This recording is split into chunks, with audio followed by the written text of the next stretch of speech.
Okay, so we've got a bookseller values a rare book at £8 on August the 1st, 2010. Okay, a specific date. And then it says the value P of the book T years after this date may be modelled as a continuous variable. The rate of increase of P may be assumed to be directly proportional to P squared. So this price of this book is increasing because it's a rare book, yeah? It's like an antique, I suppose. So it's increasing. So the rate of increase, in other words, how P increases against time, okay? We write it as dp dt, yeah? So P would, if P was a curve, it would be increasing like that, yeah? It'd be going up, so it'd have a positive gradient. So dp by dt would be positive, so directly proportional to positive P squared, okay? So when we write the differential equation then for part A, we can bring in an equals, but of course we need to bring in the k, constant of proportionality, P squared. Then, so that's part A answered. To answer part B, we need to then separate the variables, right? Because, of course, we've got P's here on both sides, and that's not good.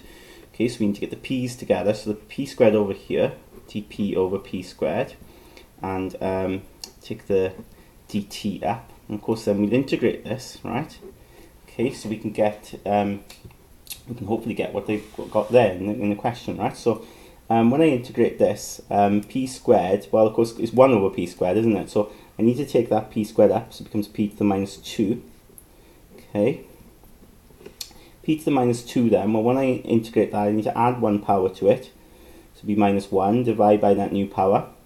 That will equal to then kt, okay, and then plus a constant then, of course, right? A constant in terms of the integration, because there's no limit here. So I can rewrite that then as, well, the minus can go in front, and that P to the minus 1 can go down, so I get that.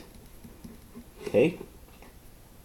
So I've got this, and then we can look at the initial condition, if you like, because it says, look, the bookseller values a rare book at £8 on August the 1st, 2010, and then we've got this continuous variable then, which we've just sort of defined here. So at the start, you can say, look, when t equals 0, okay, the price of it, okay, P, okay, is equal to A. That's what it says, isn't it? It says quite clearly up there, it's A, when t is 0 at the beginning. So we can sub that in, so we have minus 1 over A is equal to, well, t is 0, so k times 0 plus c, which implies then c will be minus 1 over A. Okay, so we can say therefore minus 1 over P equals to kt, and of course we've got minus 1 over A here. Okay, so that's the sort of situation that we've got here so far.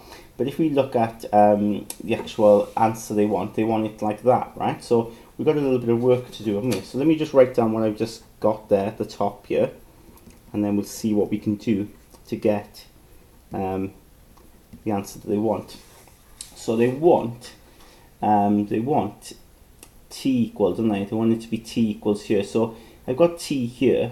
Okay, so maybe if I take that over the other side, that minus 1 over A, take it over, it become 1 over A minus 1 over P. Okay, that will equal to kt. Alright. And then, okay, to get that like this, right, we need to sort of put these fractions together. So there's a few ways of doing this, isn't there? You could cross multiply, so we could take the P up there and times it by that 1, and take the A up there and times it by that 1, and then times the bottom numbers together. So P up there, take the A up there, and then times the bottoms together, so you get that. And then with the K then, we could take it down and divide by K, and we get exactly like they got there, yeah? So we could take it down and divide by K. And if I take the K down and divide, it'd be like this, when it P minus A over AP. Okay, and we want to divide the whole thing by K, that will equal T. But another way of writing is as they've got here, right? We can write it as 1 over K, P minus A over PA, they've got it in that order, haven't they? Equals T. So we get exactly what they want, right? For part B. Then it says, part C, the value of the book is £800 on August the 1st, 2013. Now, what are they talking about in terms of time? Well, time is in terms of years, isn't it? So, if it's 2013, 2010 was the beginning, so t is equal to 3 here, yeah? So we can say, look, when t is 3, p is equal to £800, okay? So we've got that there, and then t is 4 there, yeah? On August the 1st, 2014, and the value there is £900, okay? So when t equals 4, the price is £900, yeah? I think I've got that right, those values there. Good, so we want to find A, it says, right? Find A. So let's just put all these values in. So we've got 1 over k, 800, take away A over 800 P, yes, which is 800, and then A equals to time, which is 3, okay.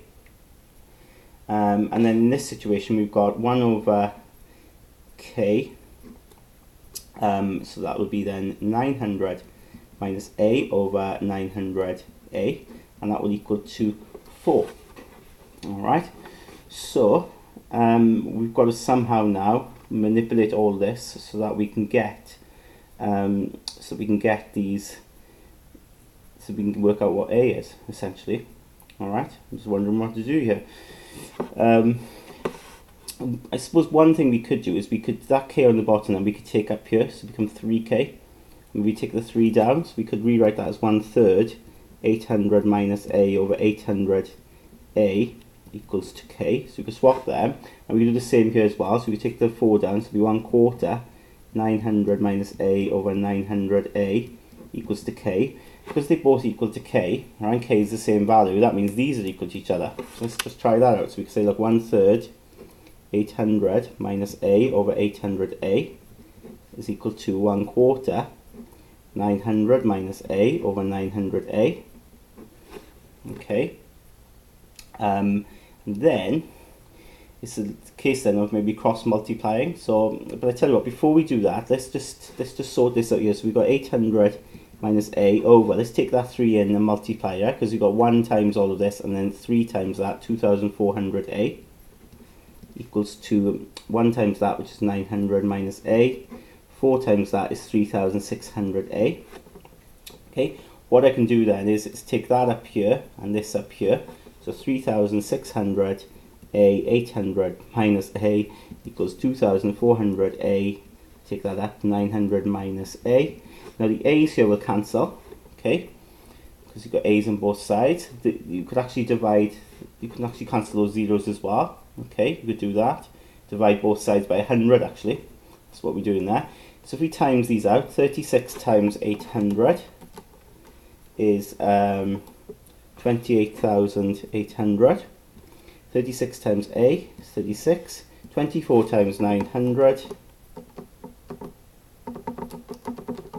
is 21,600. And 24 times A is minus 24A. Get that over there. So we end up having, if we take that over there, minus 24A plus 36A will be 12A. Take that over this side. So we get 7,200. And then to get A, then we just divide 7,200, divide by 12. Okay, so that will be 600, I believe. Yeah, and that's our answer.